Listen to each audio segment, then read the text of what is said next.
오늘의 말씀은 열왕기상 12장 21절에서 33절까지의 말씀입니다. 르호보암이 예루살렘에 이르러 유다 온 족속과 베냐민 지파를 모으니 택한 용사가 18만 명이라.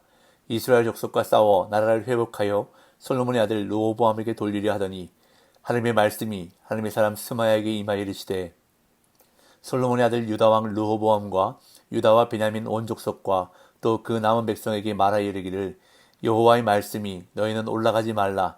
너희 형제 이스라엘 자손과 싸우지 말고 각기 집으로 돌아가라. 이 일이 나로 말미암아 난 것이라 하셨다 하라 하신지라. 그들이 여호와의 말씀을 듣고 그 말씀을 따라 돌아갔더라. 여로보암이 에브라임 산지에 세겜을 건축하고 거기서 살며 또 거기서 나가서 분회를 건축하고 그의 마음에 스스로 이르기를, 나라가 이제 다윗의 집으로 돌아가리로다. 만일 이 백성이 예루살렘에 있는 여호와의 성전에 제사를 드리고자 하여 올라가면 이 백성의 마음이 유다 왕 된 그들의 주 르호보암에게로 돌아가서 나를 죽이고 유다의 왕 르호보암에게로 돌아가리로다 하고, 이에 계획하고 두 금송아지를 만들고 무리에게 말하기를, 너희가 다시는 예루살렘에 올라갈 것이 없도다. 이스라엘아, 이는 너희를 애굽 땅에서 인도하여 올린 너희의 신들이라 하고, 하나는 베델에 두고 하나는 단에 둔지라. 이 일이 죄가 되었으니 이는 백성들이 단까지 가서 그 하나에게 경배함이더라. 그가 또 산당들을 짓고 레위 자손 아닌 보통 백성으로 제사장을 삼고 8째 달 곧 그 달 15째 달로 절기를 정하여 유다의 절기와 비슷하게 하고 제단에 올라가되 베델에서 그와 같이 행하여 그가 만든 송아지에게 제사를 드렸으며 그가 지은 산당의 제사장을 베델에서 세웠더라. 그가 자기 마음대로 정한 달 곧 8째 달 15째 날로 이스라엘 자손을 위하여 절기로 정하고 베델에 쌓은 제단에 올라가서 분향하였더라. 아멘. 어제 본문에서 북부 10지파가 여로보암을 왕으로 세워 북이스라엘 왕국이 시작되는 것을 보았습니다. 북부 지파 백성들은 솔로몬 왕 때에 그들에게 부여된 무거운 멍에를 벗겨줄 것을 호소했지만 르호보암은 아버지 때보다 더 무거운 짐을 지게 할 것이라 말하며 백성들의 고통을 외면해버렸습니다. 그리하여 북부 10지파는 르호보암에게 완전히 등을 돌려버렸고, 이 어쩔 수 없이 르호보암은 유다 지파만의 지지를 얻어 반쪽짜리 왕이 되었습니다. 그런데 이렇게 북부 지파와의 관계가 깨진 후에도 사태를 정확하게 판단하지 못한 르호보암은 자신을 향해 등을 돌린 북부 지파에게 역군 감독관 아도람을 보냈습니다. 르호보암은 자신이 말했던 포갑 정치의 일환으로 강제 노역과 세금 징수를 담당했던 아도람을 파송해 북부 지파들을 힘으로 누르려 했던 것입니다. 그러자 북부 지파 사람들의 분노는 극에 달했고 그들은 역군 감독관 아도람을 돌로 쳐서 죽여버리므로 상황은 더 이상 돌이킬 수 없는 파국으로 치달았습니다. 이에 당황한 르호보암은 황급히 수레를 타고 예루살렘으로 도망했고 결국 북부 지파들은 여로보암을 왕으로 세워 북이스라엘의 역사가 시작되고 말았습니다. 이렇게 간신히 목숨을 부지해 예루살렘으로 돌아온 르호보암은 북부 지파들의 반란을 진압하기 위해 유다와 베냐민 지파에서 18만 명의 용사를 모았습니다. 하지만 하나님은 선지자 스마야를 통해 형제인 북이스라엘과 싸우지 말라는 말씀을 전해주셨습니다. 21절에서 24절입니다. 르호보암이 예루살렘에 이르러 유다 온 족속과 베냐민 지파를 모으니 택한 용사가 18만 명이라. 이스라엘 족속과 싸워 나라를 회복하여 솔로몬의 아들 르호보암에게 돌리려 하더니 하나님의 말씀이 하나님의 사람 스마야에게 임하여 이르시되, 솔로몬의 아들 유다 왕 르호보암과 유다와 베냐민 온 족속과 또 그 남은 백성에게 말하여 이르기를, 여호와의 말씀이 너희는 올라가지 말라. 너희 형제 이스라엘 자손과 싸우지 말고 각기 집으로 돌아가라. 이 일이 나로 말미암아 난 것이라 하셨다 하라 하신지라. 그들이 여호와의 말씀을 듣고 그 말씀을 따라 돌아갔더라. 어제 본문에서 간신히 목숨을 부지해 예루살렘으로 돌아왔던 르호보암이 이제 군사를 일으켜 전쟁을 시도합니다. 상황 판단에 문제가 있었던 르호보암이 목숨의 위협을 느끼고서야 북쪽 지파들이 완전히 돌아섰음을 깨달은 것 같습니다. 유다와 베냐민 지파에서 18만 명의 용사를 모아 북이스라엘과 전쟁을 하려 했습니다. 그러나 겉으로 보기에는 통일 이스라엘을 회복하려는 대의 명분이 있어 보였지만 하나님의 뜻을 묻지 않고 군사를 일으켰다는 점, 그리고 전쟁을 통해 나라를 자신에게 돌리려 했다는 점에서 전쟁을 시도하는 동기가 자기 것이라고 생각하는 것을 잃은 불만임을 알 수 있습니다. 그런데 르호보암이 공격할 채비를 하고 있을 때 갑자기 스마야라는 선지자가 나타나서 르호보암을 막아섰습니다. 스마야의 이름의 뜻은 여호와가 들으셨다라는 의미입니다. 열왕기서를 기록한 저자는 스마야를 하나님의 사람이라고 소개하므로 이 사건에 하나님이 직접적으로 개입하셨음을 명확하게 밝히고 있습니다. 또한 하나님의 말씀이 예언자들을 통해 전달될 때 등장하는 하나님의 말씀이 임하여 이르시되 라는 표현도 등장하고 있는 것을 보게 됩니다. 하나님은 스마야 선지자를 통해 두 가지를 말씀하시는데 하나는 하나님께서 이미 이스라엘의 분열을 확정하셨다는 것입니다. 이 일이 나로 말미암아 난 것이라.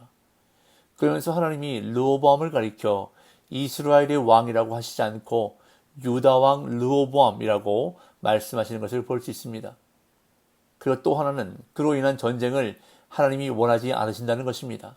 너희는 올라가지 말라. 너희 형제 이스라엘 자손과 싸우지 말고 각기 집으로 돌아가라고 말씀하셨습니다. 그러자 그들이 여호와의 말씀을 듣고 그 말씀을 따라 돌아갔다고 본문은 기록합니다. 이 장면에서 무엇보다 르호보암의 행위가 참으로 의문스럽습니다. 지혜로운 원로 신하들의 조언을 무시했던 르호보암이 이번에는 하나님의 말씀을 듣고 별다른 저항 없이 그 말씀에 따르고 있기 때문입니다. 상황을 잘 판단하지 못해서 이스라엘의 분열을 일으켰던 르호보암이 이번에는 선지자를 통한 하나님의 말씀에 잘 판단하고 순종함으로 전쟁은 일어나지 않았습니다.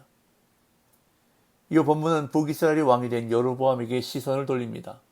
북부 열지파의 전폭적인 지지를 받으며 왕이 된 여로보암은 율례와 명령을 지켜 행하면 다윗과 같이 견고한 왕국을 주시겠다는 하나님의 말씀을 뒤로한 채 수도와 요새의 건설에 매진했습니다. 25절에서 27절.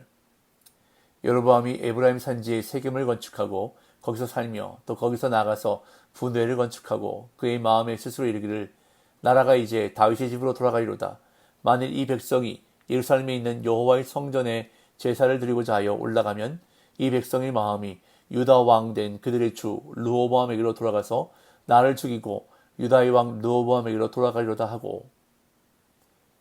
여로보암은 북이스라엘의 왕으로 세워진 후에도 마음의 염려가 가득했습니다. 북이스라엘의 백성들이 제사를 드리기 위해 남유다에 있는 예루살렘 성전을 오가다 보면 다시 마음을 돌이켜 유다 왕 르호보암을 따르게 되어 자신을 죽일지도 모른다는 생각이 들었습니다. 여로보암은 스스로 정통성이 없다고 생각했고 그것이 피해 의식으로 작용했던 것입니다. 이에 여로보암은 백성을 묶어두기 위해 인간적인 방법을 고안해냈는데 그것은 금송아지 우상을 만들어 북이스라엘 영토 안에 두는 것이었습니다. 28절 30절. 이에 계획하고 두 금송아지를 만들고 무리에게 말하기를 너희가 다시는 예루살렘에 올라갈 것이 없도다. 이스라엘아 이는 너희를 애굽 땅에서 인도하여 올린 너희의 신들이라 하고 하나는 베델에 두고 하나는 단에 둔지라. 이 일이 죄가 되었으니 이는 백성들이 단까지 가서 그 하나에게 경배합니다라. 여로보암은 왕권에 대한 불안감을 해소하고자 여러 가지 인간적인 방법을 시행했는데 먼저 금송아지 둘을 만들어 베델과 단에 두어 예루살렘 성전을 대신하게 했습니다. 단은 영토의 최북단에 위치하고 베델은 예루살렘에 가까운 남쪽에 위치했는데 이 두 곳에 금송아지를 만들어 놓고 여로보암은 북이스라엘 백성들에게 너희가 다시는 예루살렘에 올라갈 것이 없도다. 이스라엘아 이는 너희를 애굽 땅에서 인도하여 올린 너희의 신들이라고 말했습니다. 이는 백성을 우상 숭배에 참여시킴으로써 택하신 장소에서 제사라는 하나님의 뜻을 어긴 죄였는데 이것이 이스라엘 백성에게 올무가 되어 그들을 우상 숭배에 빠뜨렸고 성경이 지속적으로 지적하는 느바세 아들 여로보암의 죄가 바로 이것이었습니다. 뿐만 아니라 여로보암은 여러 산당을 짓고 레위인이 아닌 일반 백성으로 제사장을 삼았습니다. 그리고 절기마저 자기 마음대로 정했는데 금송아지에게 제물을 바치기 위한 절기까지 정했습니다. 31절에서 33절. 그가 또 산당들을 짓고 레위 자손 아닌 보통 백성으로 제사장을 삼고 8째 달 곧 그 달 15째 날로 절기를 정하여 유다의 절기와 비슷하게 하고 제단에 올라가되 베델에서 그와 같이 행하여 그가 만든 송아지에게 제사를 드렸으며 그가 지은 산당의 제사장을 베델에서 세웠더라. 그가 자기 마음대로 정한 달, 곧 8째 달, 15째 날로 이스라엘 자손을 위하여 절기로 정하고 베델에 쌓은 제단에 올라가서 분향하였더라. 여로보암은 자신의 왕조를 보존할 목적으로 북이스라엘 백성의 종교 의식을 바꾸어 버렸습니다. 예루살렘 성전을 대신해 단과 베델에 금송아지를 둔 제단을 쌓았을 뿐만 아니라 레위 지파가 아닌 일반 백성 가운데서 제사장을 임명했습니다. 그리고 절기도 유다의 절기와 비슷하게 임의로 정했는데 금송아지에게 제물을 바치기 위한 절기였습니다. 이처럼 여로보암은 하나님을 섬기는 신앙의 방식을 자기 마음대로 바꾸어 버렸습니다. 그는 자기가 마음대로 정한 절기에 금송아지에게 분향하기 위해 베델로 올라갔습니다. 백성이 우상 숭배에 빠지면 바른 길을 가도록 그들을 지도해야 할 왕이 오히려 앞장서서 우상을 숭배한 것입니다. 이러한 여로보암의 정책은 편리함을 추구하는 백성들에게 환영을 받았고 결국 나라 전체를 하나님을 거역하는 타락의 길로 이끌었던 것입니다. 우리의 생각이 말씀의 지배 아래에 있지 않을 때 우리의 신앙은 세속적인 편리에 따라 변질된 신앙으로 전락할 수 있음을 명심해야 합니다. 하나님은 분명 여로보암에게 약속의 말씀을 주셨습니다. 그러나 여로보암은 그 말씀을 신뢰하지 않았고 오히려 자신의 생각과 방법을 더 신뢰함으로 편리한 종교 정책들을 만들어서 결국 자신과 북이스라엘 백성을 타락의 길로 이끌었던 것입니다. 하나님의 말씀이 내 생각을 지배하는 삶을 살아야 합니다. 하나님의 말씀이 우리의 인생을 인도하는 최선의 길임을 분명히 믿음으로 오늘도 그 말씀에 붙잡힌 복된 삶 살아가시기를 예수님의 이름으로 축복합니다.